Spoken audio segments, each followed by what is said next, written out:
Bab 171 Inventaris Jiwa Binatang.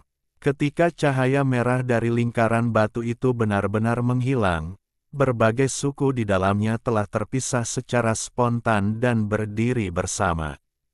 Keempat suku Pingmen dan keempat suku Xiongmen berdiri di kedua sisi, saling berhadapan dengan samar. Simu juga berjalan mendekati keempat suku Pingmen dan berdiri diam, tatapannya mengamati sekelilingnya. "Saudara Si," sebuah suara memanggil dari belakangnya. Simu berbalik dan melihat bahwa itu adalah Putri Huowu.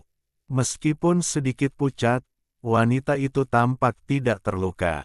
Melihat Simu selamat, ia berseri-seri gembira. "Yang mulia, saya senang Anda selamat." Simu menghela napas lega. Putri Huowu memikul tanggung jawab berat untuk menegosiasikan aliansi dengan kaum barbar, sebuah tanggung jawab yang krusial bagi kesejahteraan ketiga bangsa. Setiap kecelakaan pasti akan berdampak signifikan. Namun, mengingat statusnya, ia tentu memiliki banyak cara untuk menyelamatkan nyawa. Selama ia tidak menghadapi lawan yang terlalu kuat, bahkan jika ia kalah, ia masih bisa melindungi dirinya sendiri. "Terima kasih atas perhatianmu, Saudara Si." Saudara Si, kultivasimu." Putri Huowu mengangkat alisnya yang panjang, mengamati Simu dengan sedikit terkejut. "Setelah kita berpisah, aku bertemu secara kebetulan, yang membantuku meningkatkan kultivasiku." Simu tentu saja tidak akan menceritakan apapun kepada Putri Huowu, jadi ia hanya menertawakannya. Putri Huowu tahu Simu tidak ingin membahas masalah ini lebih lanjut, dan meskipun penasaran, ia tidak bertanya lebih lanjut. Pada saat itu, Simu merasakan tatapan ke arahnya dan tiba-tiba berbalik. Tidak jauh dari sana, di samping para barbar yang ganas, di samping manusia setengah duyung bersirah hitam, Xiangzu, dengan kemeja birunya berkibar, menatapnya dengan sedikit kekhawatiran di matanya. Simu teringat pertempuran dengan ular piton ganas berkepala 3, merasa bersyukur, lalu mengangguk dan tersenyum. Tidak jauh dari sana, di dekat altar, 8 pendeta memiliki ekspresi yang berbeda. Jumlah orang dari kelompok Pingmen lebih dari 30 orang, tetapi kelompok Xiongmen secara mengejutkan jauh lebih kecil, hanya sedikit di atas 20 orang yang berhasil keluar dengan selamat. Situasi tak terduga ini membuat para pendeta dari 4 suku Pingmen tampak gembira, sementara para pendeta dari 4 suku Xiongmen tampak dingin. Pendeta bermata sipit dari suku ular ganas tampak cemberut. 12 anggota suku ular ganas memasuki tanah terlarang prajurit, tetapi hanya 3 yang keluar, yang merupakan kerugian terbesar di antara 4 suku liar. Pendeta bermata sipit itu menyapu pandangannya ke orang-orang barbar yang damai. Tubuhnya tiba-tiba gemetar. Tiba-tiba ia melihat Simu, mengobrol dan tertawa dengan Putri Huowu. Pupil matanya mengerut, kilatan keterkejutan melintas di matanya, diikuti oleh kilatan dingin. Simu merasakan hawa dingin di hatinya, seolah-olah sedang ditatap oleh ular berbisa. Ia mengalihkan pandangannya ke altar, matanya bertemu dengan pendeta bermata sipit itu. Pendeta itu menatap Simu dalam-dalam sebelum mengalihkan pandangannya. Alis Simu sedikit berkerut, seringai melengkung di bibirnya. Di altar hitam, Imam Besar Bilige melihat sekeliling dengan mata sayunya, lalu terhuyung kembali ke kursi batu dan duduk. "Baiklah, karena para prajurit Dewa Liar telah kembali, mari kita mulai menghitung jiwa-jiwa binatang," kata Imam Besar dengan tenang, menyipitkan mata sayunya. "Baik," kata Imam Besar, dan 8 suku imam segera menahan ekspresi mereka dan dengan sungguh-sungguh setuju.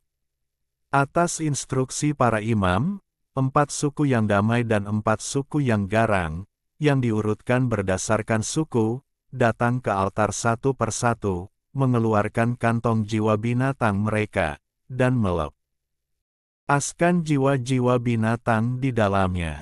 Suku damai pertama yang tiba adalah suku Naluo. Lebih dari 10 dari mereka telah memasuki area terlarang, tetapi hanya 7 yang muncul. Melihat ini, Imam Naluo Parubaya berjubah hijau itu mendesah.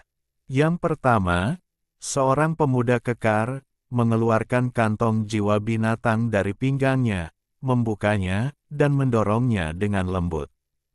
9 bola cahaya terbang keluar, 6 kecil dan 3 besar, masing-masing dengan warna berbeda.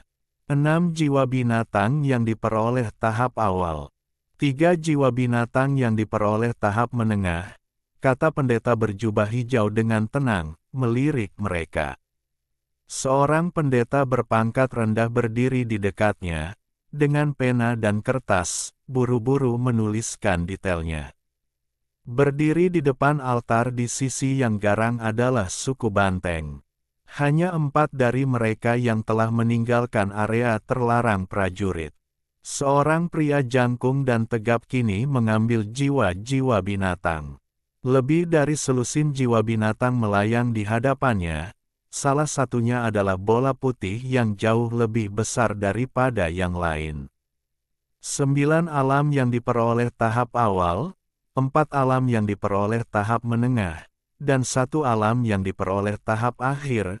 Seorang pendeta Parubaya dari suku Mangniu, dengan mata melotot, menyatakan dengan seringai puas. Pendeta berjubah hijau itu berbalik dan melihat ke arah mereka, ekspresinya semakin muram. Kemudian, sambil mencibir, ia melambaikan tangan ke arah pemuda barbar itu, memberi isyarat kepada pemuda barbar berikutnya untuk melangkah maju.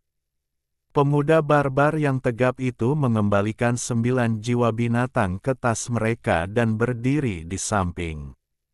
Seorang barbar muda dari suku Nara melangkah maju, membuka tasnya, dan keluarlah 7 atau 8 jiwa binatang, semuanya berada di tahap awal dan pertengahan alam perolehan. Kekecewaan tampak jelas di mata pendeta berjubah hijau itu, dan ia melambaikan tangannya, memberi isyarat kepada yang berikutnya untuk maju. Satu persatu, para barbar melangkah maju, mengambil jiwa-jiwa binatang yang telah mereka buru di area terlarang dan meminta para pendeta berpangkat rendah di altar untuk mencatatnya. Tak lama kemudian, orang-orang dari suku Nara dan Mangniu telah ditemukan. Meskipun setiap anggota suku Mangniu telah mengambil lebih banyak jiwa binatang daripada suku Naluo, terkadang mengambil jiwa-jiwa dari tahap akhir alam perolehan, perbedaan jumlah antara kedua kelompok itu signifikan, sehingga menghasilkan jumlah jiwa yang hampir sama. Menurut aturan yang sebelumnya ditetapkan oleh Pendeta Agung, jika semua jiwa dihitung berdasarkan jumlah jiwa binatang biasa, suku Mangniu hanya akan sedikit melampaui mereka dengan selisih 3 jiwa. Pendeta berjubah biru dari suku Naluo menghela napas lega, sementara pendeta Parubaya dari suku Mangniu tampak agak tidak puas. Matanya yang sudah melotot seperti lonceng, lalu mendengus dingin, lalu mundur ke samping bersama 4 anggota sukunya. Selanjutnya, suku Pingman maju untuk menyelesaikan perhitungan. Jumlah mereka sangat banyak, 10 orang, tetapi perolehan jiwa binatang mereka cukup rata-rata, hanya 5 jiwa binatang alam perolehan tahap akhir, sisanya adalah jiwa binatang tahap awal dan menengah. Melihat ini, para pendeta Pingman sedikit mengernyit. Pada saat itu, teriakan kaget datang dari suku Siongman, dan beberapa pendeta menoleh, ekspresi mereka berubah. Suku Savage dipimpin oleh suku ekor merah, yang hanya beranggotakan 5 orang. Namun, di antara jiwa binatang yang mereka sumbangkan, 1 jiwa telah mencapai kesempurnaan agung alam perolehan. Meskipun jiwa binatang tahap akhir dan menengah yang tersisa mungkin tampak lebih sedikit daripada jiwa binatang barbar biasa, penambahan 1 jiwa kesempurnaan agung perolehan sudah memperkuat total mereka. Ekspresi para pendeta barbar biasa sedikit meredup, dan setelah beberapa kali melirik, mereka terdiam. Pada saat itu, seorang barbar besar berjubah hijau melangkah maju. Ia adalah anggota suku Taring Hijau, anggota alam kesempurnaan agung yang diperoleh. Dengan senyum percaya diri di wajahnya, ia melepaskan kantong jiwa binatang dari pinggangnya dan menggoyangkannya pelan. Seketika, sebuah bola cahaya merah seukuran kepala manusia muncul dari kantong tersebut, memancarkan gelombang energi. Mengikuti di belakangnya, belasan jiwa binatang yang lebih kecil. Jiwa binatang bawaan. Melihat bola cahaya merah seukuran kepala itu, para pendeta barbar biasa terkejut, lalu bersorak gembira. Di bawah altar, Putri Huohu dan Simo berdiri di belakang. Putri Huohu mengerutkan kening, awalnya merasa sedikit khawatir, tetapi ketika ia melihat jiwa binatang bawaan ini, ia bersorak gembira.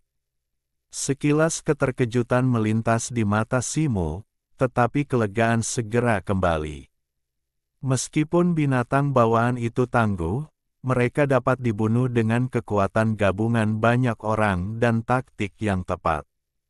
Jiwa binatang bawaan merah ini memancarkan cahaya merah yang kuat dan berdenyut energi, tetapi masih jauh lebih rendah daripada jiwa ular piton berkepala 3 miliknya. Itu pasti jiwa binatang bawaan awal. Melihat ini, ekspresi Xiongman menjadi gelap. Individu dari suku Qingya ini secara bersamaan telah mempersembahkan jiwa binatang bawaan, bersama dengan 2 jiwa dari kesempurnaan agung alam perolehan, 5 jiwa dari alam perolehan akhir, dan 7 atau 8 jiwa dari tahap tengah dan awal. Individu ini langsung mendorong kelompok Pingman jauh melampaui Xiongman. Di altar, pendeta Flame Fang berseri-seri dari telinga ke telinga, hatinya dipenuhi dengan sukacita. Meskipun tidak segembira Flame Fang, para pendeta dari 3 suku lainnya juga mengendurkan kerutan dahi mereka, gembira. Selama beberapa generasi, para prajurit alam akuisisi yang memasuki tanah terlarang prajurit, demi keselamatan, jarang berhasil memburu jiwa binatang bawaan. Dengan hanya 10 hari tersisa kali ini, peluangnya tentu saja lebih rendah. Jika tidak ada hal tak terduga yang terjadi, peluang kemenangan Pingman akan sangat meningkat. Sebelum para pendeta Pingman sempat bersukacita sejenak, seorang pria berambut merah dari suku Xiongman dan singa gila mencibir, melangkah maju, dan melambaikan tangannya. Kantong jiwa binatang di tangannya berkelebat, dan darinya terbang bola cahaya cian, seukuran kepala manusia. Itu juga merupakan jiwa binatang Xiantian tahap awal. Senyum para pendeta Pingman langsung membeku. Sesaat kemudian, ketika anggota suku Blue Fang dan Crazy Lion yang tersisa melangkah maju satu persatu, jiwa binatang dari kedua suku akhirnya dihitung. Setiap suku mengirimkan 1 jiwa binatang Xiantian. Suku Blue Fang memiliki beberapa anggota lebih banyak daripada suku Crazy Lion, dan jiwa binatang mereka cukup besar. Setelah perhitungan yang cermat, jiwa binatang Pingman masih mengungguli jiwa binatang Xiongman dengan selisih 376 jiwa binatang biasa. Meskipun ini mungkin tampak banyak, sebenarnya kurang dari 4 jiwa binatang Xiantian tahap akhir. Satu jiwa binatang Siantian kesempurnaan agung saja sudah cukup untuk mengungguli mereka. Kini, hanya satu suku di masing-masing pihak yang belum menyerahkan jiwa binatang mereka. Suku tanduk hitam untuk suku Pingman, dan suku ular ganas untuk suku Siongman. Perbedaan jumlah antara kedua suku itu cukup signifikan.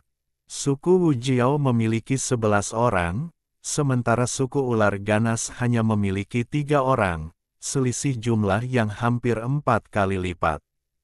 Suku Pingman langsung dipenuhi rasa percaya diri, percaya bahwa suku Wujiao hanya perlu menghasilkan panen rata-rata, dan kemenangan praktis terjamin.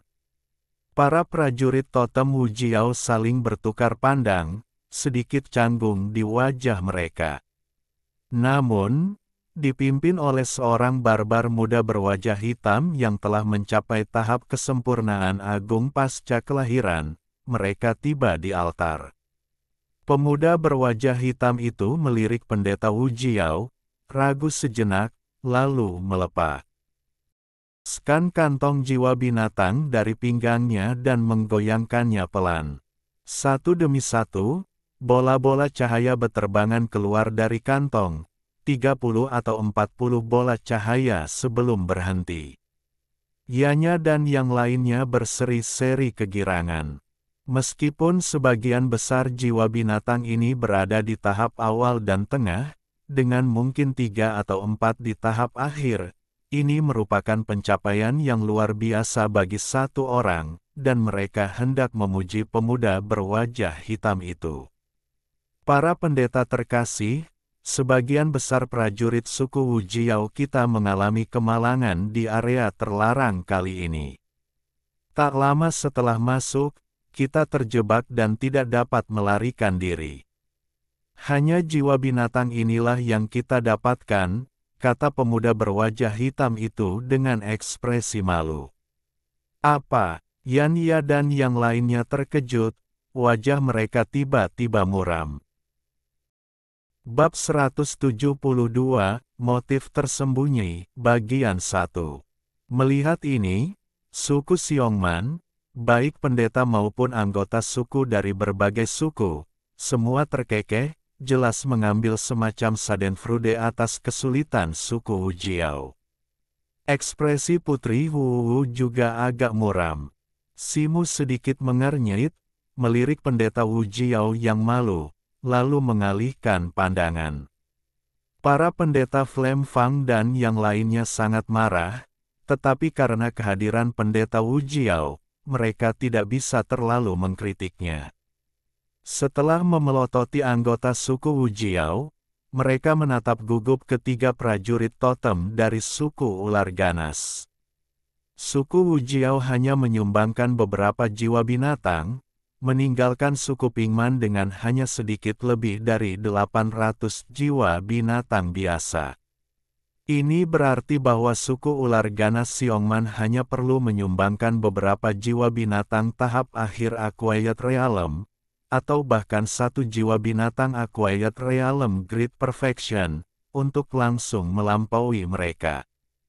Kini, yang bisa mereka harapkan hanyalah keuntungan suku ular ganas yang minim. Ketiga pria dari suku ular ganas saling berpandangan. Seorang barbar jangkung dan kurus, dengan sedikit kesombongan di wajahnya, melangkah maju dengan langkah lebar. Tubuh bagian atasnya terbuka, dengan totem ular piton merah tua melingkar di dadanya. Bekas luka menghiasi wajahnya, dan matanya bersinar tajam, memancarkan aura kuat seseorang yang telah mencapai kesempurnaan agung alam perolehan. Dengan senyum dingin, ia melepaskan kantong jiwa binatang dari pinggangnya, perlahan mengangkatnya ke hadapannya, dan menyalurkan kinya. Detik berikutnya, jiwa-jiwa binatang beterbangan satu demi satu, mencapai lebih dari selusin dalam sekejap mata. Di antara mereka terdapat 2 jiwa binatang dari kesempurnaan agung alam perolehan, sementara yang lainnya berada di tahap tengah dan akhir alam perolehan. Bahkan tidak ada satupun jiwa binatang dari tahap awal alam perolehan. Wajah para pendeta Pigmen tiba-tiba menjadi muram. Hanya dengan selusin jiwa binatang ini, faksi Xiongmen sudah jauh lebih unggul daripada faksi Pigmen. Gerakan pria jangkung itu tiba-tiba melambat, tetapi ia tidak melepaskan kantong jiwa binatang itu. Ia melirik sekeliling dengan santai, lalu mengelus lubang kantong itu dengan satu tangan. Sebuah bola cahaya biru, kira-kira seukuran kepala manusia, terbang keluar dari kantong jiwa binatang itu. Diselimuti cahaya biru, seekor singa mini meronta dengan taring dan cakarnya yang terbuka. Itu adalah jiwa binatang bawaan.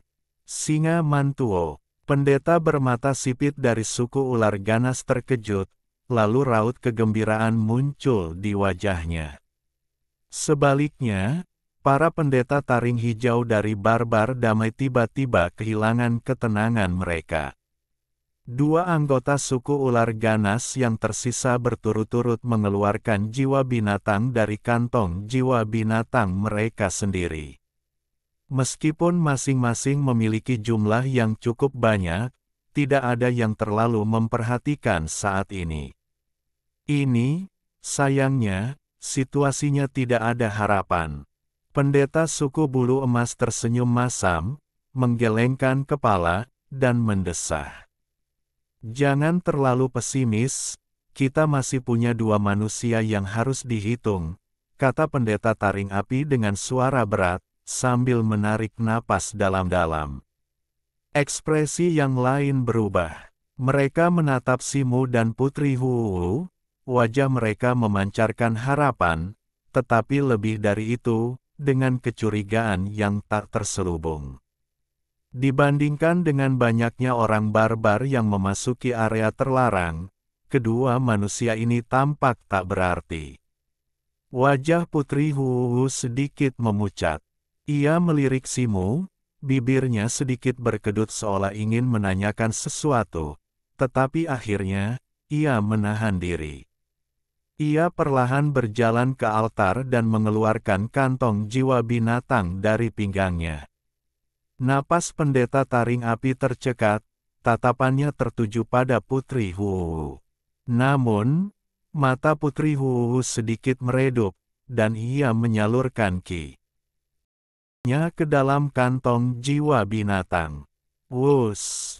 Lebih dari 20 bola jiwa binatang muncul satu demi satu.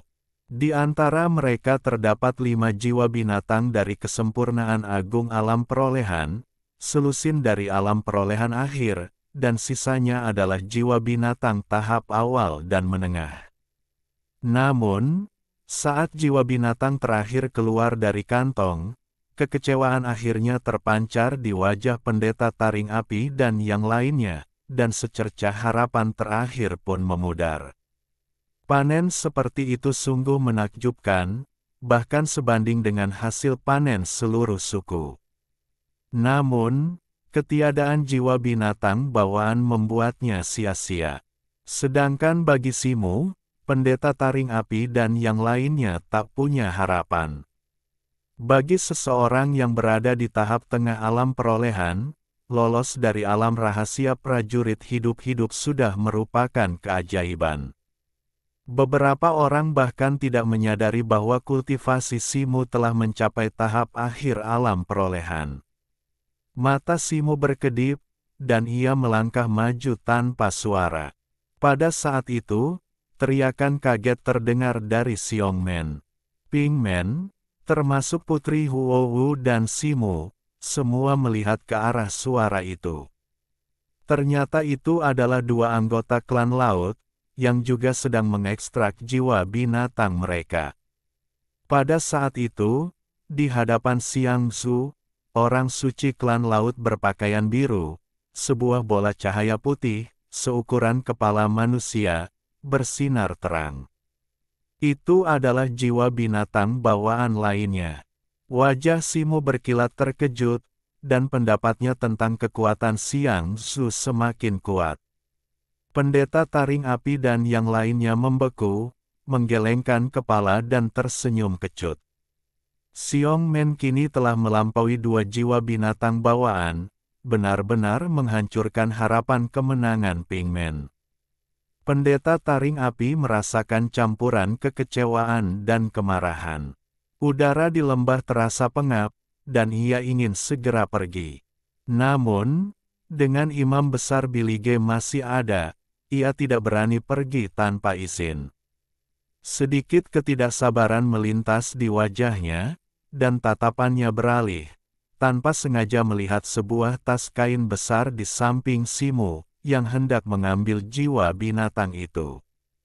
Simu telah membungkus tas itu dengan sembarangan, dan karena ukurannya, sebuah lubang kecil muncul di sudutnya.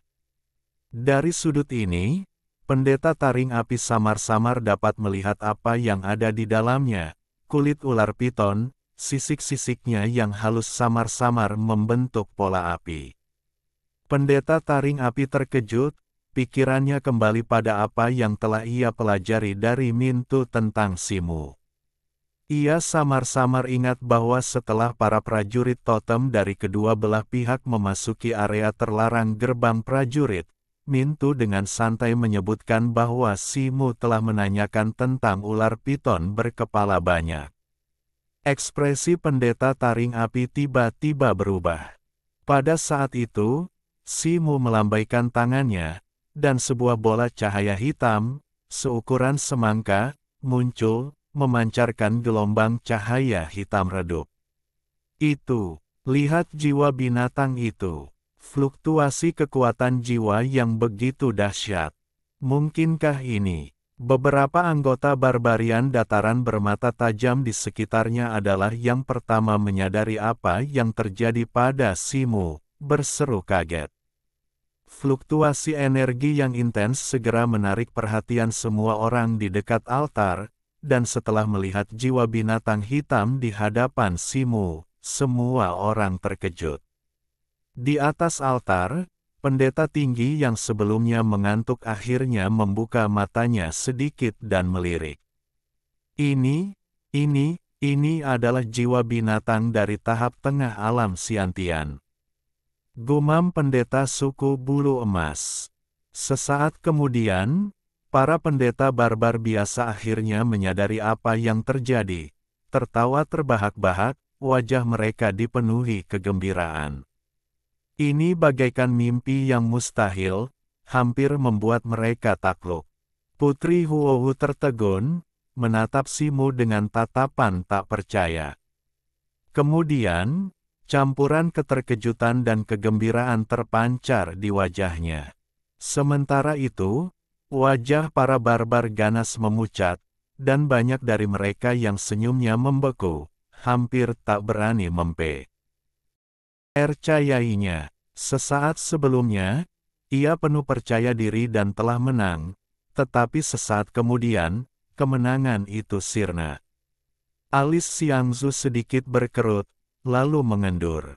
Matanya, yang berkilau aneh saat menatap Simu, sama sekali tidak menunjukkan kekecewaan. Kalau tidak salah, ini pasti jiwa ular piton ganas berkepala 3, binatang buas tahap awal bawaan. Saudara Simu sungguh luar biasa. Dia benar-benar seperti wahyu. Pendeta taring api tertawa beberapa kali, lalu menyadari kesalahannya sendiri dan menenangkan ekspresinya. Ia dengan hati-hati mengamati jiwa binatang hitam di hadapan Simu dan berkata, "Kau terlalu baik, pendeta taring api," jawab Simu dengan tenang. Dengan satu lambaian tangannya, ia hendak menarik kembali jiwa binatang hitam itu. Tunggu. Pada saat itu, pendeta bermata tipis dari suku ular api tiba-tiba berteriak. Setelah mengucapkan kata-katanya, ia muncul dari kerumunan pria buas itu, dengan tongkat tulang merah tua di tangan. Simu berhenti, gerakannya menatap dingin pendeta bermata tipis, lalu kembali menatap pendeta taring api di sampingnya. Pendeta Yihe, Faktanya sudah ada di depan mata kita. Apakah Anda masih keberatan? Pendeta ianya mengangkat alis. Ia mengerutkan kening. Para pendeta dan anggota suku Pingman lainnya juga memandang pendeta Yihe dari suku ular ganas. Wajah mereka penuh penghinaan. Hehe, hasil kompetisi sudah jelas bagi semua orang. Saudara Simu sangat berani. Karena ia berhasil memburu 3 ular piton ganas, kami bersedia menerima kekalahan dan tentu saja tidak berani membantah. Hanya saja, kata Yihe, mengalihkan pandangannya ke Simu. Hanya apa, jika ada yang ingin kau katakan, katakan dengan cepat, jangan membuat kami penasaran. Desak pendeta Jinyu. Hanya saja ketiga jiwa binatang piton ganas ini tidak bisa dibawa pergi. Suara Yihe tiba-tiba berubah dingin. Ia berkata begitu. Apa? Pendeta ianya tercengang ketika mendengar ini. Mendengar ini, mata Simu sedikit menyipit saat ia menatap Yihe. Ia hendak berbicara ketika Putri Huohu berkata, "Jika aku ingat dengan benar, Imam Besar secara pribadi berjanji bahwa jika ras kita bersedia membayar sumber daya yang cukup untuk mendapatkan tempat di gerbang prajurit, semua keuntungan akan menjadi milik ras kita." Putri Huohu berkata, menangkupkan tangannya ke arah Imam Besar di altar. Memang benar, gerbang prajurit memiliki makna yang luar biasa bagi ras kita. Manusia tidak diizinkan menginjakkan kaki di sana. Binatang buas di dalamnya adalah fondasi utama kultivasi para prajurit kita. Binatang buas tingkat bawaan itu langka, dan masing-masing sangat berharga. Menjelang aliansi, aku harap Yang Mulia akan menyerahkannya. Kami akan sangat berterima kasih. Adapun sumber daya yang kalian berdua gunakan untuk memasuki alam rahasia, semuanya akan dihapuskan. Yihe berbicara, tatapannya perlahan menyapu orang-orang yang hadir sebelum akhirnya tertuju pada Putri Huohu. Begitu kata-kata ini diucapkan, ketiga pendeta suku Xiongman menggemakan kata-kata mereka. Di pihak Pingman, kecuali pendeta taring api, ketiga pendeta lainnya tampak berpikir, bahkan pendeta Wu Jiao pun mengangguk pelan. Simu melihat ini, ekspresinya tidak berubah, tetapi hatinya sangat marah. Ini, pendeta taring api menatap Simu, lalu menatap perubahan ekspresi anggota suku di sekitarnya, dan tampak sedikit malu. Apakah kau akan mengancam kami dengan aliansi ini dan memaksa kami untuk menyerahkan jiwa-jiwa binatang?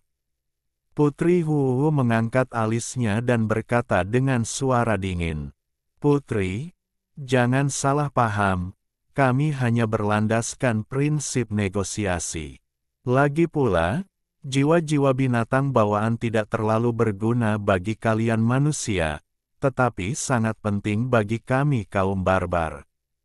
Karena kami ingin membentuk aliansi, kami harus mempertimbangkan kepentingan masing-masing. Yihe berkata perlahan, kami, umat dewa barbar, setia pada kata-kata kami. Setelah berjanji, bagaimana kami bisa mengingkar? Kata-kata kami. Pada saat ini, suara pendeta tinggi Bilige terdengar dari arena hitam. Ya, para barbar yang hadir tercengang, dan serentetan penegasan pun menyusul. Imam besar, ini, ekspresi Yihe berubah, dan ia hendak berbicara. Sebelum ia sempat berbicara, Bilige dengan gemetar berdiri dan bertanya kepada dua pendeta berpangkat rendah di kedua sisi arena. Baiklah, apakah kedua jiwa binatang telah dihitung? Bab 173 Negosiasi. Begitu kata-kata ini terucap, semua orang di pihak Ping Men dan Xiong Men terdiam. Simu, dengan satu tangan, mengaktifkan tas kulit jiwa binatangnya dan tanpa basa-basi mengambil jiwa binatang piton berkepala 3. Melapor kepada pendeta tinggi, penghitungan selesai. Kedua pendeta berpangkat rendah itu berbalik dan serentak menghadap Billy G, meletakkan tangan mereka di dada dan membungkuk. Mereka kemudian melaporkan jumlah jiwa binatang yang telah mereka hitung. Bahkan tanpa penghitungan yang terperinci, hasilnya jelas bagi semua orang. 1 jiwa binatang siantian tingkat menengah setara dengan 10 jiwa binatang siantian tingkat awal. Dengan jiwa binatang piton berkepala 3 milik Simu, Pinkman telah melampaui suku Xiongmen, mengungguli mereka dengan selisih yang lebar. Saya nyatakan keempat suku Pinkman menang dalam kompetisi ini. Mata Billy G yang redup perlahan menyapu kerumunan. Saat mereka melewati Simu, pupil matanya sedikit mengecil. Ia kemudian beralih ke orang berikutnya dan mengumumkan dengan perlahan. Pada titik ini, para pendeta taring api dan rekan-rekan mereka menghela napas lega. Setelah imam besar berbicara, pertarungan akhirnya berakhir. Meskipun para barbar yang garang itu menunjukkan ekspresi kebencian, mereka tidak berani menentang kata-kata imam besar. Santo Xiangsu, sesuai kesepakatan kita sebelumnya, mitra aliansi barbar kita akan ditentukan oleh pertarungan ini. Oleh karena itu, aku harus menolak tawaranmu, kata Billy G, mengalihkan pandangannya ke Xiangsu. Imam besar, karena kami telah menerima keputusan ini, wajar jika kami menerima hasilnya. Karena para bangsawan telah memutuskan untuk bersekutu dengan umat manusia, mulai hari ini, kami adalah musuh. Kami tidak bisa tinggal lama di sini, jadi kami akan pergi. Xiangsu tersenyum tipis dan menjawab dengan tenang, berbalik untuk pergi. Billy G mengangguk sedikit, tidak berusaha membujuknya untuk tetap tinggal. Xiangsu melangkah, lalu tiba-tiba melambat, berbalik dan berjalan lurus ke arah Simu. Pria bersirah hitam, setengah ikan, di sampingnya terkejut oleh hal ini, menatap tindakan Xiangsu dengan ekspresi terkejut. Para barbar di sekitarnya dan yang lainnya menyaksikan pemandangan ini. Keterkejutan terpancar di wajah mereka, tetapi Putri Huohu mengerutkan kening, melirik Simu di sampingnya, dan tidak berkata apa-apa. Simu menatap Xiangsu, jubah birunya berkibar dan langkah teratainya perlahan mendekat, ekspresinya tenang. Xiangsu berjalan di depan Simu dan berhenti, matanya yang cerah tertuju padanya. Aku ingin tahu nasihat apa yang diberikan Santa Xiangsu untukku. Simu bertanya perlahan, merasakan tatapan Putri Huohu.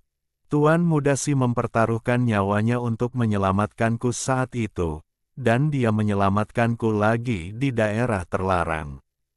Xiangsu akan selalu mengingat ini. Xiangsu menatap Simu, dengan sedikit kesedihan di matanya, dan berbicara dengan lembut. Hati Simu melunak melihat ekspresi Xiangsu, dan ekspresinya sedikit melunak. Ini semua kebetulan, kau tidak perlu menganggapnya terlalu serius. Simu akhirnya menghela napas. Kami dari klan laut selalu membalas budi. Xiangsu menggelengkan kepalanya dengan sungguh-sungguh dan melambaikan tangan. Simu terkejut. Kilatan cahaya biru menyambar di sekelilingnya, dan mutiara itu terbang keluar, mendarat di tangan Xiangsu. Xiangsu menggigit jarinya yang seperti daun bawang. Setetes darah biru menetes keluar, mendarat di mutiara dan menghilang ke dalamnya. Kemudian, ia menggumamkan sesuatu, dan rune biru muncul, sekilas menyatu dengan mutiara. Sesosok biru kecil segera muncul dari mutiara. Cahaya keemasan berkelebat di mata Simu, dan pupil matanya membesar dan mengecil. Sosok di mutiara terpantul jelas di pupilnya. Sosok kecil itu adalah versi miniatur Xiangzu. Xiangzu tersenyum tipis dan menyerahkan mutiara itu kepada Simu. Ini adalah tanda cintaku. Di masa depan, ketika manusia dan suku laut bertarung, jika kau bertemu suku laut, tunjukkan mutiara ini, dan mereka tidak akan dengan mudah membunuhmu. Bibir Xiangzu bergerak sedikit. Sebuah suara samar bergema di telinga Simu. Tubuh Simu gemetar, ekspresinya sedikit terkejut. Suara Xiangzu terus bergema di telinganya. Tapi Tuan Muda Si, tolong jangan ikut serta dalam pertempuran melawan suku laut di masa depan. Aku tidak ingin melihatmu di medan perang. Sambil berbicara, Xiangzu berbalik dan menghilang di kejauhan. Melihat ini, pria setengah ikan bersirah hitam itu segera memutar ekornya dan mengikuti. Delegasi pengawal suku laut telah menunggu di dekat lembah. Mereka bertemu Xiangzu dan mengepungnya, lalu segera menjauh. Simu menatap mutiara kerang di tangannya dan tiba-tiba merasa kehilangan. Para barbar di sekitarnya, yang ganas sekaligus damai, menatap Simu dengan rasa ingin tahu dan terkejut. Simu hanyalah pengawal Putri Huwu, seorang kultivator manusia biasa. Ia tidak hanya memburu binatang siantian tingkat menengah di alam rahasia, tetapi kini ia juga bertemu dengan orang suci suku laut, musuh manusia, dan tampaknya memiliki hubungan dekat dengannya. Hal ini membuat semua orang memandangnya dengan pandangan berbeda. Putri Huohu menatap Simu, kilatan aneh berkelebat di mata indahnya. Pria ini, yang telah menemaninya sepanjang perjalanan ke sini, merasa semakin tak terduga, baik dari segi status maupun kekuatannya yang ditunjukkan. Simu merasakan tatapan orang banyak, segudang pikiran berkecamuk di benaknya. Ia menyimpan mutiara kerang, menoleh ke Putri Huohu, tersenyum tipis, dan berdiri di belakangnya. Putri Huohu, silakan pergi ke Istana Salju Suci. Masih ada beberapa detail spesifik aliansi kita yang perlu didiskusikan. Pada saat ini, suara tua pendeta tinggi Bilige terdengar, menarik perhatian semua orang. Putri Huohu gembira, tetapi ekspresinya tetap berwibawa saat ia mengangguk ke arah Bilige di altar. 8 suku barbar di lembah segera bubar atas perintah pendeta mereka masing-masing.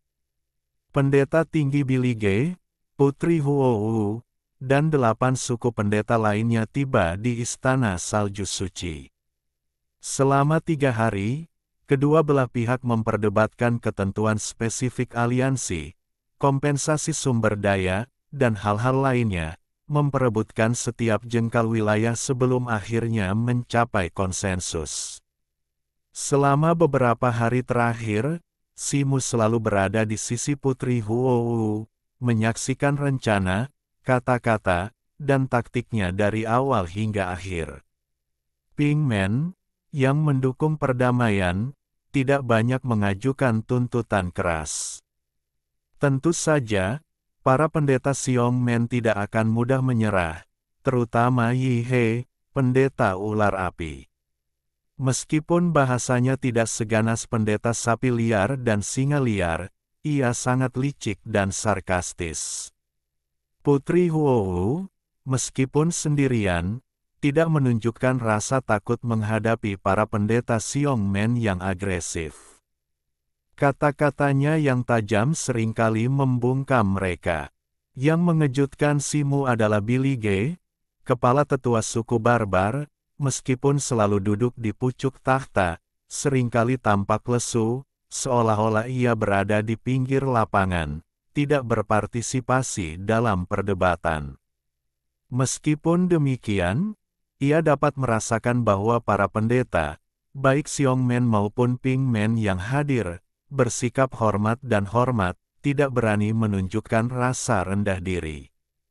3 hari kemudian, kedua belah pihak akhirnya mencapai kesepakatan resmi, menandatangani gencatan senjata di Istana Salju Suci. Umat manusia akan menyewakan 3 prefektur daki, yang telah diduduki oleh kaum barbar, kepada kaum barbar selama 100 tahun, beserta penyediaan makanan dan perbekalan. Sebagai imbalannya, kaum barbar akan mengizinkan umat manusia untuk menambang beberapa urat mineral di dekat perbatasan mereka. Senjata dan baju zirah yang dibuat dari mineral tersebut akan dikirimkan kepada kaum barbar sesuai dengan hasil produksi mereka.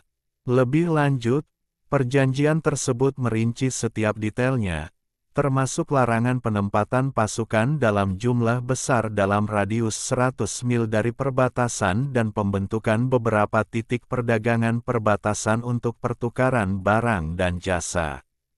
Bas, Putri Huohu dan Imam Besar masing-masing menyayat telapak tangan mereka dan meneteskan darah mereka ke ruang kosong pada gulungan emas.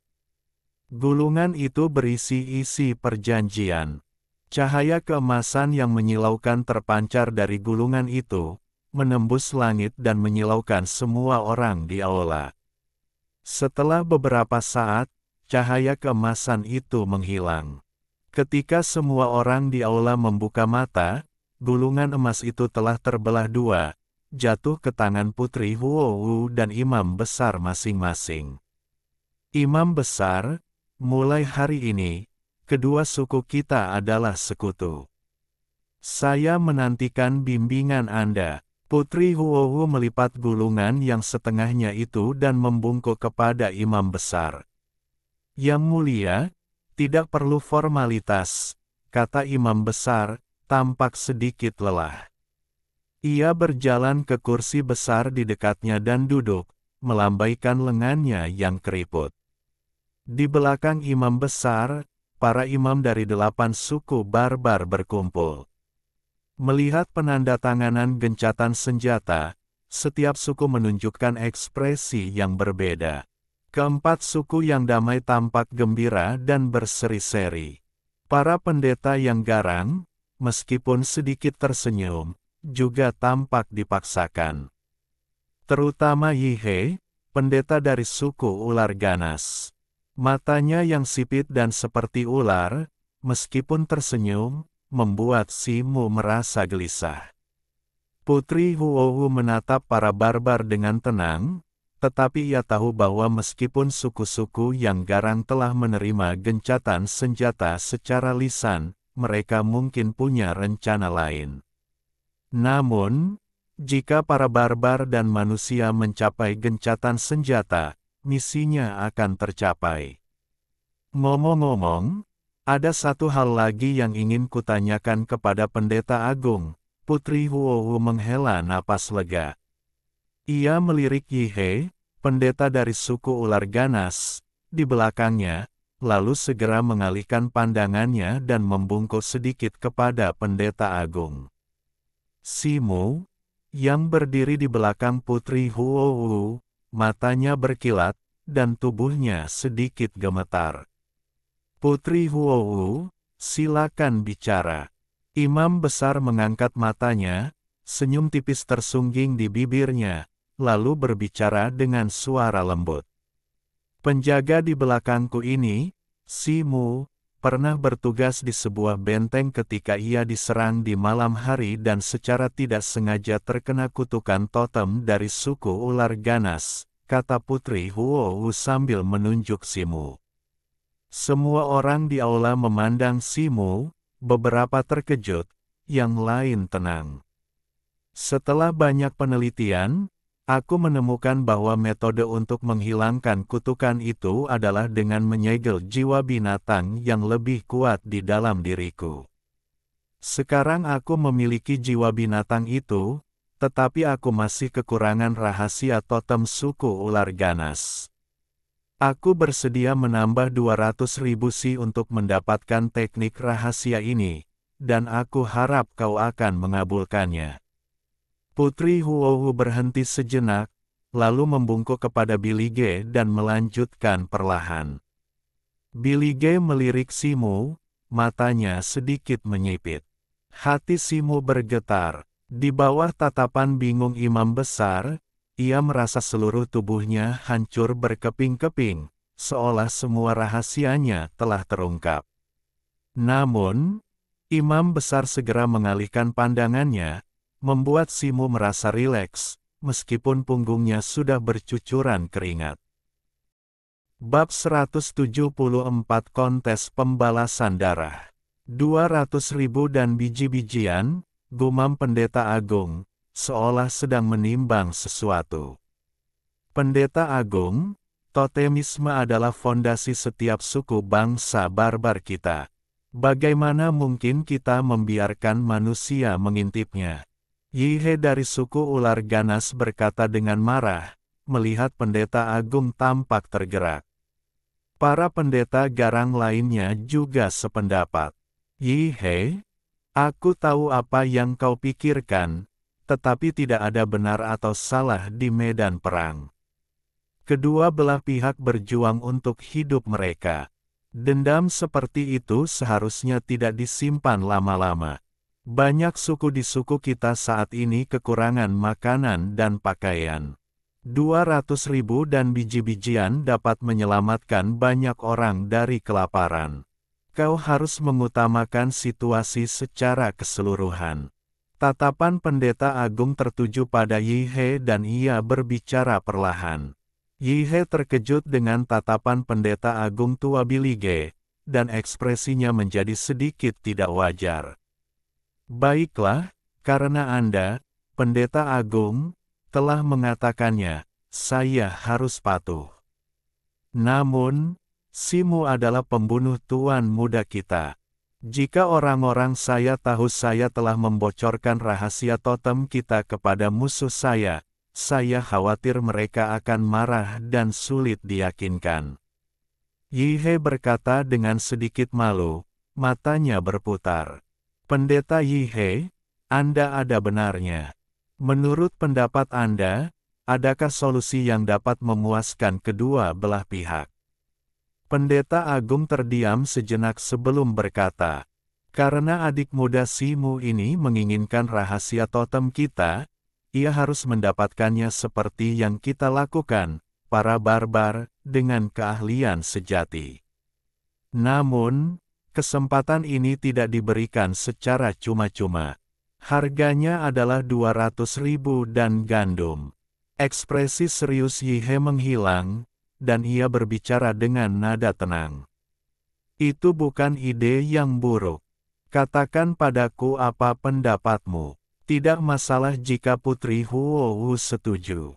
Billy Ge berpikir sejenak dan mengangguk kecil. Saya ingin tahu apa yang dipikirkan Putri Huohu. Apakah Anda bersedia menukar 200.000 si gandum untuk kesempatan ini? Mendengar kata-kata Pendeta Agung, Yihe mengalihkan pandangannya, tersenyum pada Simu, lalu berkata kepada Putri Huohu. Soal biji-bijian, aku sudah berjanji. Tentu saja, aku tidak akan mengingkari janjiku. Pendeta Yihe, tolong jelaskan metodenya. Aku juga berharap Pendeta Agung akan memastikan kita bersikap adil. Putri Huohu mengerutkan kening saat berbicara. Matanya yang menawan beralih ke Pendeta Agung. Haha, Yang Mulia, tenanglah. Aku, Yihe, selalu bertindak adil. Suku barbarku menghormati yang kuat, dan beginilah cara Simu menantang salah satu prajurit totem kita dalam kontes perseteruan berdarah. Jika dia menang, semua dendam sebelumnya akan terhapus, dan aku akan mengungkapkan rahasia totem kita kepadanya. Namun, rahasia ini adalah rahasia utama suku ular ganas kita, dan dia harus menandatangani sumpah klan, bersumpah untuk mempelajarinya sendiri dan tidak akan pernah mengungkapkannya kepada siapapun. Sebelum Pendeta Agung sempat berbicara, Yihe berbicara sambil terkekeh. Simu sedikit mengernyit mendengar ini, tetapi kemudian tenang. Bolehkah aku bertanya, Pendeta Yihe, bagaimana jika kekuatan Simu lebih rendah daripada prajurit bangsawan dan dia kalah dalam kontes? Tanya Putri Huuhu sambil mengerutkan kening. Hehe, jika Simu kalah, tentu saja dia harus menyimpan roh ular piton berkepala 3. Yihe terkekeh, akhirnya mengungkapkan tujuannya. Simu mengangkat sebelah alisnya, dan tanpa menunggu Putri Huohu berbicara, ia melangkah maju dan menyatakan, "Baiklah, aku menerima kontes ini." Di dalam aula, para pendeta dari 7 suku lainnya menyaksikan kejadian ini. Ekspresi mereka berubah, terutama dari 3 suku Savage lainnya, yang semuanya memandang Simu dengan geli. Bagus sekali, saudara Simu memang sangat berterus terang.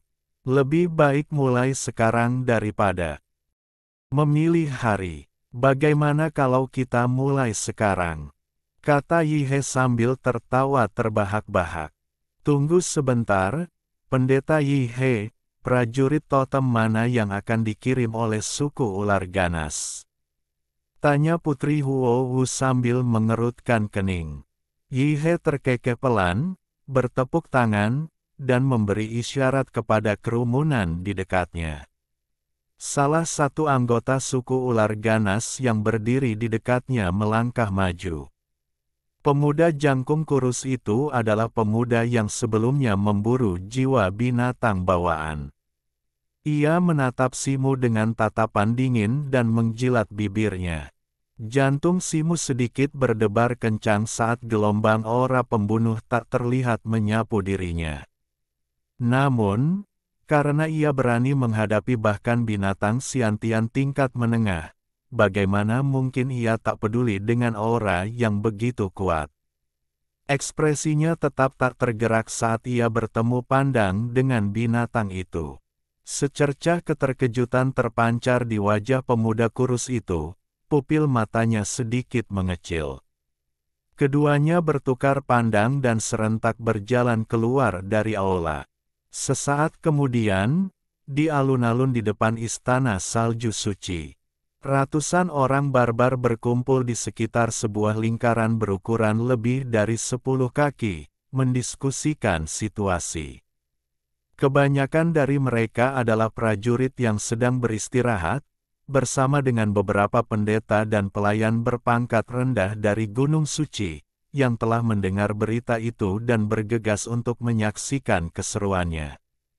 Kehidupan di Tanah Suci umumnya berjalan lancar, tetapi kontes pertumpahan darah adalah peristiwa yang langka dan jarang terjadi. Terutama karena pertarungan ini melibatkan prajurit totem legendaris Uli dari suku ular ganas, semua orang tampak sangat bersemangat. 2 tahun lalu, Tuan Wuli mengalahkan Mang Siong dari suku Mang Niu hanya dalam 3 jurus. Kekuatannya begitu hebat sehingga hanya sedikit di bawah alam siantian yang dapat menandinginya. Kita akan mendapatkan suguhan yang luar biasa kali ini, seorang prajurit barbar berpakaian suku singa liar berkata dengan penuh semangat, sambil melihat ke arah arena. Memang, saya kebetulan ada di sana pada hari pertandingan. Mang Siong pernah dikenal sebagai prajurit terhebat di bawah alam siantian. Umat manusia ini benar-benar dalam masalah. Prajurit lain dari suku ekor merah mengangguk setuju. Tentu saja, jiwa yang tersegel di dalam Tuan Wuli kita adalah jiwa ular ekstrim, yang jarang terlihat di tanah terlarang selama beberapa dekade. Setelah mencapai kesempurnaan agung alam pasca Natal, tak seorang pun di bawah alam siantian dapat melukainya. Seorang prajurit barbar berpakaian suku ular ganas berkata dengan penuh kemenangan. Kata-kata ketiga pria itu bergema di kerumunan di sekitarnya. Bangsa barbar dikenal karena seni bela diri mereka, terutama para prajurit barbar yang garang. Mereka paling mengagumi pahlawan seperti Wuli. Kau mungkin akan kecewa kali ini. Kau tidak dengar, utusan manusia ini baru saja membunuh ular piton ganas berkepala 3 di tanah terlarang prajurit. Ular piton ganas berkepala 3 itu berada di tahap tengah Xiantian. Sekuat apapun Wuli, mungkinkah dia lebih kuat dari ular piton berkepala 3? Seorang prajurit dari suku bulu emas, suku barbar damai, mencibir di antara kerumunan. Cek, bagaimana mungkin seorang prajurit pasca Natal membunuh ular piton berkepala 3? Dia pasti hanya beruntung, bertemu ular piton berkepala 3 yang terluka parah. Seorang pendeta rendahan dari suku singa liar memelototinya dengan jijik. Mungkin itu benar. Lebih dari separuh prajurit kita yang memasuki tanah terlarang tewas kali ini. Mungkin mereka pergi untuk memburu binatang ini, tetapi gagal, sehingga orang ini memanfaatkannya. Petik 2. Ya, kudengar dia baru di tahap Xiantian pertengahan. Bertahan hidup di tanah terlarang sungguh luar biasa. Konon dia tidak mengeluarkan jiwa binatang lain selain jiwa ular piton ganas berkepala 3. Di atas panggung, Simu mengetuk tanah dengan pisau hitam meteorit di tangannya, mengabaikan ocehan yang tak henti-hentinya di sekitarnya. Dengan tenang ia menatap pemuda jangkung kurus yang berdiri di hadapannya, tatapannya tajam. Tubuh bagian atas pria itu telanjang, dengan totem ular piton merah besar di dadanya dan beberapa bekas luka di wajahnya. Ia tampak seperti veteran pertempuran yang tak terhitung jumlahnya. Pisau lengkung sempit di tangannya dipenuhi tulisan sihir yang tebal. Namaku Wuli, dan aku sangat menghormati para pejuang. Aku mengagumimu karena telah membunuh ular piton berkepala 3 di area terlarang, kata Wuli dengan mata berbinar. Kau baik hati, kata Simu dengan tenang. Melihat Simu tidak ingin berkata apa-apa lagi, mata Wuli berkilat tajam. Tidak jauh dari arena berdiri sebuah panggung lebar, tingginya sekitar 2 kaki, terbuat dari batu putih. Di atas panggung, para pendeta dari 8 suku barbar duduk berjajar. Sebagian besar pendeta dari 4 suku barbar damai tersenyum, sementara pendeta dari 4 suku barbar ganas, kecuali Yihe dari suku ular ganas, kebanyakan linglung. Di singgasana luas di tengah, pendeta tinggi Bilige duduk setengah tertidur, dengan putri Wu duduk di sebelah kirinya. Melihat Simu dan yang lainnya siap, Yihe berdiri dan maju 2 langkah. Melirik Wuli dan Simu, ia berseru lantang. Kalian berdua, dengarkan, ini adalah kontes perseteruan berdarah. Pedang tidak punya mata, jika kalian tahu tidak bisa menang, lebih baik kalian segera menyerah, atau kalian akan menghadapi kematian. Kontes dimulai. Begitu selesai berbicara, mata Simu berkilat. Ia mendorong tanah dengan kaki kanannya, dan melesat keluar seperti anak panah dari busur. Dengan lambaian tangan kanannya, 13 bilah pedang hitam langsung muncul dan menyerbu ke arah Wuli. Wuli mencibir, totem piton merah tua di dadanya berkilauan dengan cahaya merah.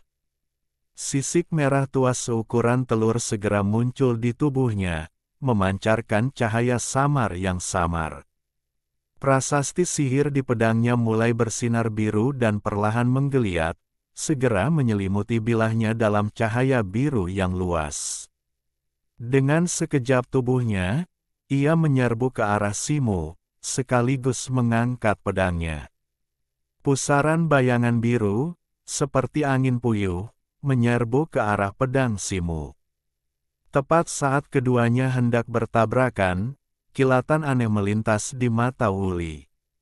Ia tiba-tiba mengayunkan pedangnya, sepenuhnya mengabaikan pertahanan, dan berubah menjadi seberkas cahaya biru, menebas Simu. Yang lebih mengerikan lagi, pedang biru itu berkelebat seperti sehelai sutra, kecepatannya secepat guntur, membuat Simu tak berdaya. Di atas panggung, wajah Putri Huowu berubah. Dalam jarak sedekat itu, bahkan ia tak punya pilihan selain mundur jika tak ingin melihat kedua belah pihak menderita. Namun, ia lebih mengkhawatirkan kecepatan Wuli, yang jauh lebih cepat daripada Simu. Melihat ini, Yi He, tak jauh dari Putri Huowu, melihat secercah kegembiraan di mata Wuli. Ia tahu betul kekuatan jiwa binatang ular ekstrim Wuli. Tanpa kekuatan di luar ranah bawaan, mustahil menembus pertahanannya. Para pendeta barbar ganas lainnya akhirnya tersenyum, dan beberapa pendeta barbar damai, yang dipimpin oleh Yan Ya, tetap tenang, raut wajah mereka pun berseri-seri. Dengan perjanjian damai antara suku manusia dan barbar yang telah ditandatangani, mereka tentu tak peduli hidup atau mati seorang penjaga manusia biasa. Mereka bahkan lebih dari senang melihat darah seorang utusan manusia meredakan sedikit saja kebencian Wuli terhadap para barbar damai. Mata para barbar ganas yang mengelilingi arena berkilat penuh kegembiraan. Saat itu, bahkan seorang pejuang kuat di alam surga akhir yang sempurna telah melawan serangan Wuli yang saling menghancurkan selama 3 gerakan, hanya untuk dikalahkan sepenuhnya. Manusia di hadapan mereka, paling tinggi di alam surga akhir, pasti tidak terkecuali. Bahkan banyak orang barbar biasa pun tak kuasa menahan diri untuk memuji serangan Wulian. Bab 175, mengalahkan musuh. Di atas ring, wajah Simu ragu sejenak sebelum ia tiba-tiba menarik kembali pedangnya. Sebuah kekuatan dahsyat langsung melonjak kembali, menyebabkan dadanya sesak. Ia menahan aliran darah dan ki yang bergejolak di dalam dirinya, mengetuk tanah dengan kaki kanannya, dan sedikit bersandar. Pada tarikan napas berikutnya, sebilah pedang cian menebas Simu dengan jarak sehelai rambut. Aura dingin dan mematikan dari pedang itu mengirimkan getaran ke seluruh tubuhnya. Tanpa jeda, Wuli menempel padanya seperti hantu. Pedang di tangannya berubah menjadi bola cahaya cian, busur petir samar memantul dari permukaannya. Dalam sekejap mata, bola itu mencapai leher Simu dan menebas. Wajah Simu menjadi gelap. Pedang hitam meteorit di tangannya tiba-tiba menyala terang, dengan cepat berubah menjadi pedang api raksasa. Dengan satu ayunan tangannya, cahaya merah tua melesat ke arah pedang itu. Dengan suara dentuman, gelombang udara melingkar yang membakar, diwarnai kilatan cahaya cian samar, beriak ke segala arah. Wajah Wuli menggelap saat sebuah kekuatan yang jauh melampaui imajinasinya melonjak melalui lengan kanannya, mengalir deras seperti banjir bandang ke seluruh tubuhnya. Tangan kanannya mati rasa, dan pedang pendek itu terlepas dari genggamannya. Ia tanpa sadar mundur beberapa langkah, nyaris tak mampu meredam kekuatan dahsyat itu. Namun, organ-organ dalamnya merasakan gelombang ketidaknyamanan, dan ia linglung sesaat. Saat Wuli terdorong, mata Simu berkilat dingin. Dengan satu dorongan kakinya, ia melompat keluar dari ring seperti citah, mencapai Wuli dalam sekejap mata. Sebelum Wuli sempat bereaksi, pisau hitam meteorit Simu berkelebat. 13 sinar cahaya merah tua menyatu menjadi satu bilah, menebas perut Wuli dengan ganas. Sebuah pemandangan aneh pun terjadi. Saat pisau hitam meteorit itu menyentuh sisik perut Wuli, cahaya redup langsung berputar di permukaannya, dan kekuatan aneh menghalangi cahaya bilahnya. Sebelum Simu sempat bereaksi, ia merasakan bilahnya tergelincir. Bilah hitam meteorit itu melewati sisik lawan, menebas udara. Kekuatan dahsyat di dalam bilah menghilang, dan tubuhnya bergoyang. Simu membeku, bilahnya seolah mengiris benda licin. Ia hampir tidak menyebabkan kerusakan. Memanfaatkan kesempatan ini, Wu Li menghindar, meninggalkan jejak bayangan saat ia langsung mundur dari jangkauan Simu. Ia segera menghunus pisau pendek tajam berwarna hijau zamrud dari pinggangnya, berbau energi amis. Simu berhenti, alisnya sedikit berkerut saat ia memperhatikan langkah cepat Wu Li. Di atas panggung, mata pendeta Yihe berkedip karena terkejut, lalu berubah menjadi sedikit sarkasme. Dia, tentu saja, menyadari bahwa Simu entah bagaimana telah mencapai tahap akhir alam akuisisi, memiliki kekuatan yang luar biasa. Namun, dia tetap tenang, karena kekuatannya sendiri jauh dari cukup untuk menembus baju zirah Wu Li yang terbuat dari sisik ular ekstrim.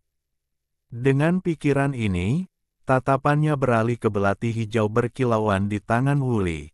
Kilatan keganasan samar terpancar di pupil matanya.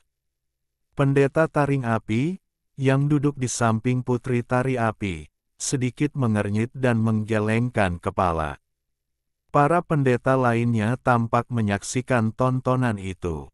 Ular ekstrim adalah salah satu binatang akuisisi paling tangguh di tanah terlarang prajurit. Karena itu, bahkan dalam percakapan mereka menunjukkan keyakinan pada pertahanan Wu Li. Hanya pendeta tinggi yang tersisa, matanya yang menguning menyipit, kepalanya mengangguk seolah-olah dia sedang tidur.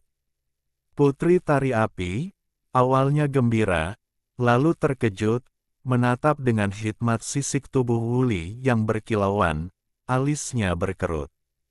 Sorak-sorai meledak dari sisi ring. Percakapan singkat antara Wu Li dan Simu, meskipun sangat cepat dan memukau, juga sangat menarik. Wu Li sekali lagi menatap Simu dengan tatapan dingin, lalu tersenyum cemberut. Totem ular piton merah tua di dadanya berkelebat sekali lagi. Dengan serangkaian suara berderak, wujudnya tiba-tiba membesar lebih jauh. Kemudian, ia berayun di tempat, berubah menjadi 3 sosok samar, masing-masing menghunus belati hijau. Mereka semua menerjang Simu. Melihat ini, mata Simu berkilat dengan cahaya keemasan yang nyaris tak terlihat, lalu dengan cepat berubah menjadi kebingungan. Pedang hitam meteorit di tangannya berubah menjadi tirai merah menyala, mengarah ke kanan Wu Li. Secercah kegembiraan melintas di mata Wu Li, dan ia hampir bertabrakan dengan pedang itu. Ia terpeleset dan langsung muncul di celah di sebelah kiri Simu, menghunus leher Simu dengan pedangnya. 2 bayangan lainnya membeku di tempatnya sebelum perlahan menghilang. Pada saat itu, pedang kanan Simu ditarik kembali, tubuhnya merunduk, menghindari serangan Wu Li. Bersamaan dengan itu, tangan kirinya berubah seputih kristal, dengan kilau metalik samar terpancar darinya, dan ia melancarkan pukulan yang kuat. Dengan bunyi gedebuk, tumpul, tinju itu mengenai perut bagian bawah Wu Li, cahaya redup kembali berputar di sisiknya. Tepat saat kekuatan aneh itu muncul kembali, Simu meraung, lengan kirinya tiba-tiba membesar. Ia menyerang dengan sekuat tenaga, melepaskan kekuatan mengerikan yang tak kalah dahsyatnya dengan seorang master bawaan.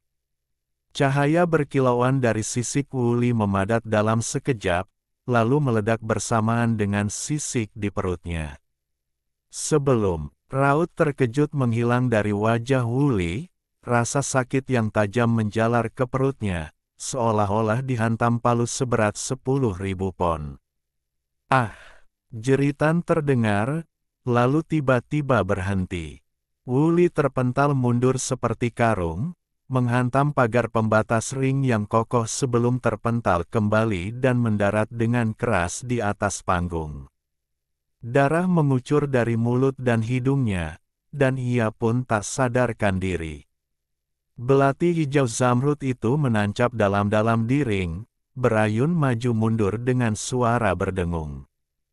Ratusan penonton barbar yang mengelilingi arena tercengang. Mereka secara naluriah menatap Wuli, hanya untuk melihat sisiknya rusak parah, dagingnya berlumuran darah, dan seluruh napasnya memendek. Pemenangnya langsung terungkap. Semua orang terkesiap, dan untuk sesaat, hening total. Di podium, ekspresi para pendeta barbar membeku, terutama Yi He, pendeta dari suku ular ganas. Ia tertegun sejenak, lalu matanya dipenuhi keterkejutan dan amarah. Putri Huohu melirik Simu dengan heran, lalu mengendur, bersandar dengan nyaman di kursinya, senyum tipis tersungging di bibirnya. Pendeta tinggi Bilige, yang tadinya mengantuk, tampak memiliki kilatan aneh di matanya di balik kelopak matanya yang terkulai. Ia perlahan berkata, "Yi He, umumkan hasilnya." Wajah Yi He pucat pasi, dan awalnya ia terdiam, tetapi kemudian ekspresinya berubah. Ia berkata perlahan, "Pemenangnya adalah Simu." Para barbar di dekat arena akhirnya bereaksi, bersorak-sorai dan berseru. Bagaimanapun, kaum barbar menghormati yang kuat, dan Simu telah membuktikan kekuatannya dengan kehebatannya sendiri. Hal ini mendapatkan persetujuan dari sebagian besar barbar. Simu menghela napas lega, melirik Wuli yang tak sadarkan diri, lalu ke belati hijau zamrud yang tertancap di lantai arena. Ia menyeringai. Pihak lain jelas telah dikirim oleh pendeta Yi He untuk membunuhnya. Ia bisa saja langsung membunuhnya dengan sedikit kekuatan tambahan, tetapi setelah mempertimbangkan dengan saksama, ia memutuskan untuk tidak melakukannya. Setelah mengalihkan pandangannya, ia mengangkat pisau hitam meteorit itu ke bahunya dan melompat turun dari panggung. Mendengar sorak-sorai gemuruh di sekelilingnya, wajah Yi He semakin muram. "Tuan Yi He," bisik seorang anggota suku ular ganas di belakangnya. "Apa kau masih berdiri di sana? Bawa Wuli pergi!" teriak pendeta Yi He dengan marah. Ia itu bergidik dan bergegas turun. Bersama dua anggota suku ular ganas lainnya di belakangnya, mereka bergegas naik ke panggung dan membawa Wuli yang tak sadarkan diri. Hasil kompetisi sudah keluar. Pendeta Yi He, sesuai kesepakatan, serahkan rahasia totem suku ular ganas kepada Simu. Putri Huohu tersenyum tipis dan menatap pendeta Yi He. Simu juga berjalan mendekat dan berdiri di belakang Putri Huohu. Di atas panggung, ekspresi para pendeta yang menatapnya benar-benar berbeda dari sebelumnya. Sekarang, semua orang tentu saja percaya bahwa Simu telah membunuh ular piton berkepala 3 di area terlarang. Wajah pendeta Yi He begitu muram hingga air hampir menetes darinya. Sesaat kemudian, ia melambaikan tangannya, dan sebuah pecahan tulang hijau muncul di tangannya. Dengan suara, wus, pecahan itu terbang ke arah Simu. Kecepatannya sangat cepat. Dengan bunyi pop ringan, Simu mengulurkan tangan untuk menangkapnya. "Adik kecil Simu memang bakat terpendam. Aku mengagumimu." Pecahan tulang itu berisi rahasia totem suku kita. Jika kau khawatir, kau bisa meminta pendeta agung untuk mengidentifikasinya. Selain itu, kau hanya punya waktu 3 hari untuk menghafalnya. Soal apakah kau bisa mempelajarinya, itu tergantung pada pemahamanmu. Jika aku tahu kau telah mewariskannya secara diam-diam, itu akan menjadi tabu bagi suku kita. Bahkan jika aku tidak menyelidikinya, Pendeta Agung tidak akan membiarkanmu pergi.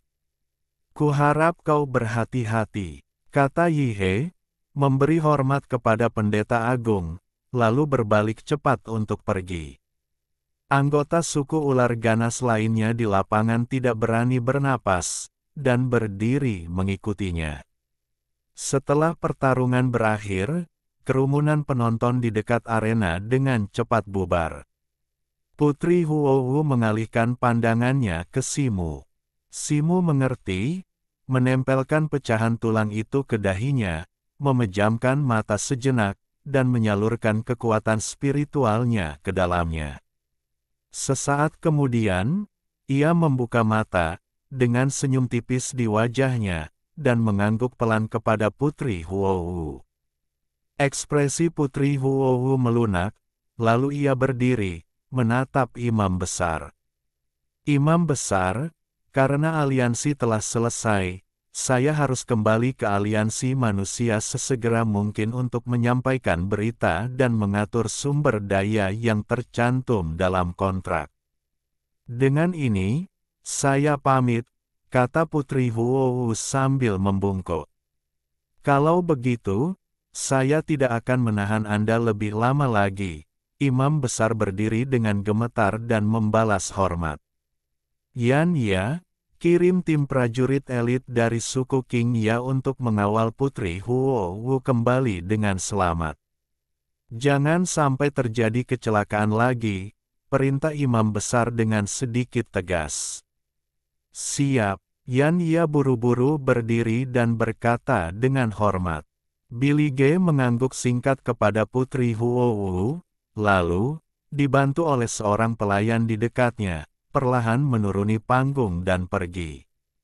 Mengetahui Putri Huowu akan pergi, para pendeta suku lainnya, baik yang tulus maupun yang berpura-pura, melangkah maju untuk menyambutnya dan segera pergi.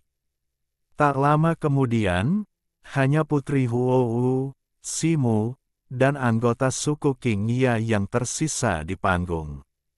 Pendeta Yan Ya memberikan beberapa instruksi kepada para pendeta berpangkat rendah di sampingnya, yang mengangguk setuju dan bergegas turun ke panggung, mungkin untuk mengirimkan pasukan. Mata Simu sedikit berkedip, ia sepertinya tidak melihat Mintu di antara suku King Ya. Pendeta Yan Ya, terima kasih atas bantuanmu, kata Putri Huowu sambil membungkuk kepada Yan Ya. Putri Huowu adalah tamu terhormat suku kami. Sama-sama, kata Pendeta Yan Ya sambil tersenyum. Setelah beberapa patah kata santai lagi, para pendeta berpangkat rendah memimpin sekelompok prajurit King Ya ke arah mereka dari kejauhan. Pendeta Taring Api meminta maaf dan pergi menemuinya.